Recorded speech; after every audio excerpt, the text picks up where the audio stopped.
आ गया है 10वां प्रश्न हर्षा जी आपके इस खेल में।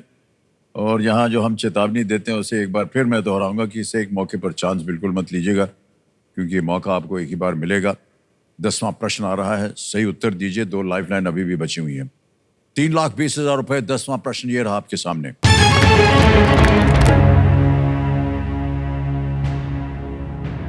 इनमें से किस देश के अंतरिक्ष यात्री को टाइकोनॉट कहा जाता है?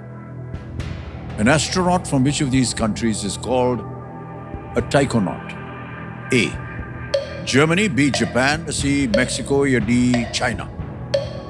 टाइकोनॉट। जर्मनी, जापान, मेक्सिको या चीन? 2 लाइफलाइन है आपके पास। 10वां प्रश्न है। 3,20,000। मुझे लगता है कि शायद चीन होगा। क्या करना चाहेंगे? सर मैं चीन को लॉक चीन करना के साथ जाएंगे? Yes, alright. बहुत जल्दी सोच विचार के कह रहे हैं डी चाइना। चीन पे ताला लगाया जाए।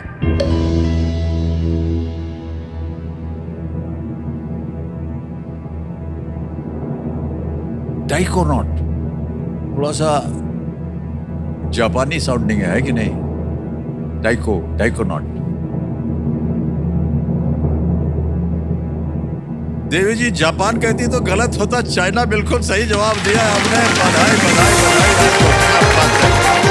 Well played, very well played. 3,20,000 रुपए का चेक आ रहा है आपके नाम। तालियां बजती रहे देवी सिंह। ये देखिए 3,20,000 रुपए का चेक आपके नाम आ गया।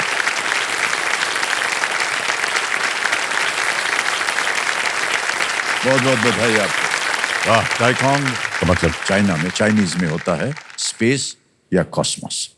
बिल्कुल सही उत्तर दिया आपने। वाह, बधाई हो आपको। ये अगला प्रश्न है, थोड़ा सा लीस्ट रिस्क वाला है। मान लीजिए थोड़ा गलत हो गया तो कुछ खोएंगे नहीं आप। ये है 11वां प्रश्न। 6,40,000। रेडी? 11वां प्रश्न आपके स्क्रीन के ऊपर ये रहा हर्षा जी।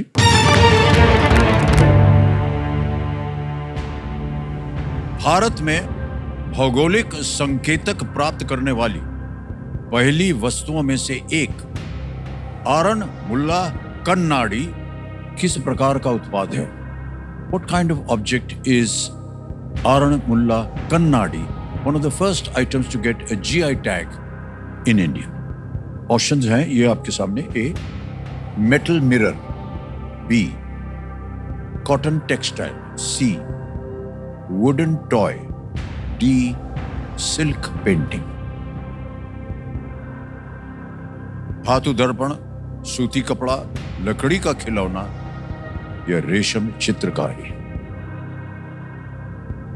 सर भौगोलिक संकेतक प्राप्त करने वाली पहली वस्तुओं में से एक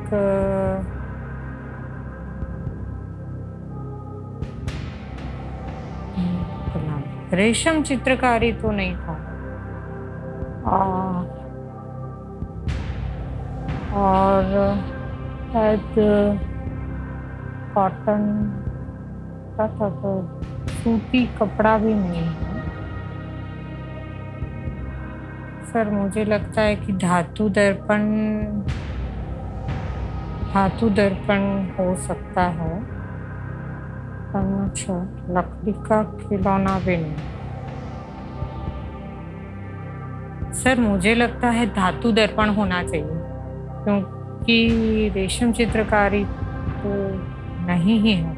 श्योर, 100% श्योर। सूती कपड़ा भी नहीं, पर लकड़ी का खिलौना हो सकता है और धातु दर्पण। सर मैं धातु दर्पण को लॉक करना चाहिए। तय कर लिया आपने? फाइनल उत्तर आपका ए धातु दर्पण। ए धातु दर्पण कह रही हैं, इस पे ताला लगाया जाए।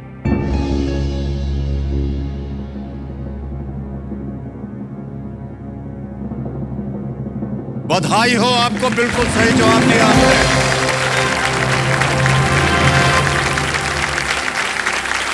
वेल प्लेड हर्षा जी।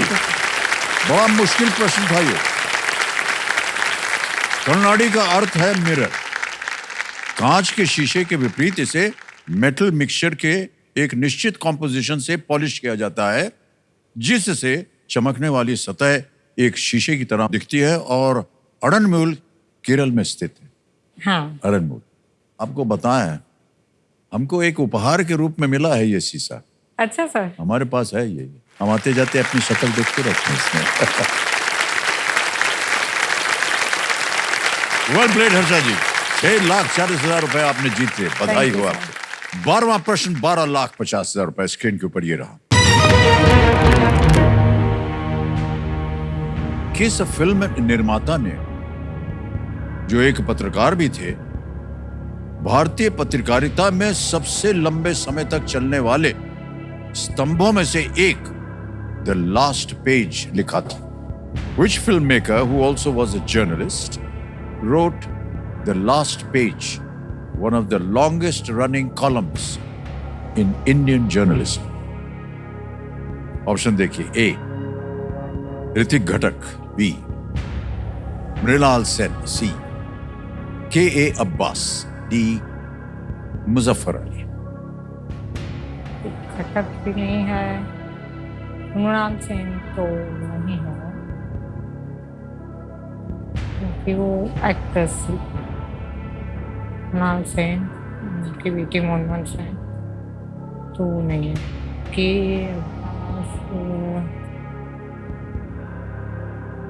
अब्बास नहीं। 3 लाइफलाइन है आपके पास, अगर आप उसका उपयोग करना चाहें। हाँ सर, पर मुझे मुजफ्फर अली लग रहा है। सही उत्तर देंगे आपको 12,50। 3 लाइफलाइन है आपके पास। गेस वर्क यहाँ नहीं चलता, अगर आपको असुविधा हो रही हो तो आप किसी लाइफलाइन का सर प्रयोग कर मैं लाइफलाइन लेना चाहूंगी। सकते। ऑलराइट, बताइए कौन सी। और अगेन मैं ऑडियंस के पास जाना चाहूंगी। ओके, ऑडियंस वोट लेना चाह रहे हैं, इसको अंकित कर दिया जाए कंप्यूटर की। ऑडियंस बारी आ गई आपकी और आपका समय शुरू होता है अब।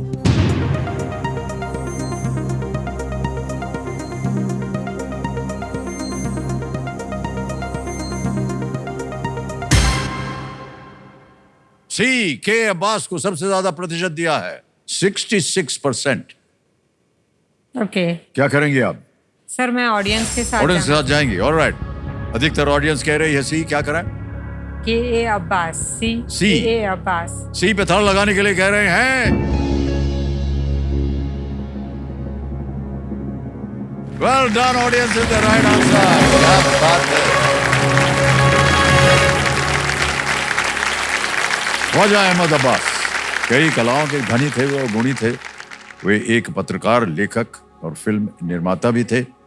उन्होंने 1935 में द बॉम्बे क्रॉनिकल में द लास्ट पेज शुरू किया और ये 1987 यानी कि 87 तक एक अलग प्रकाशन में ये चला और उस प्रकाशन का नाम था ब्लिट्स।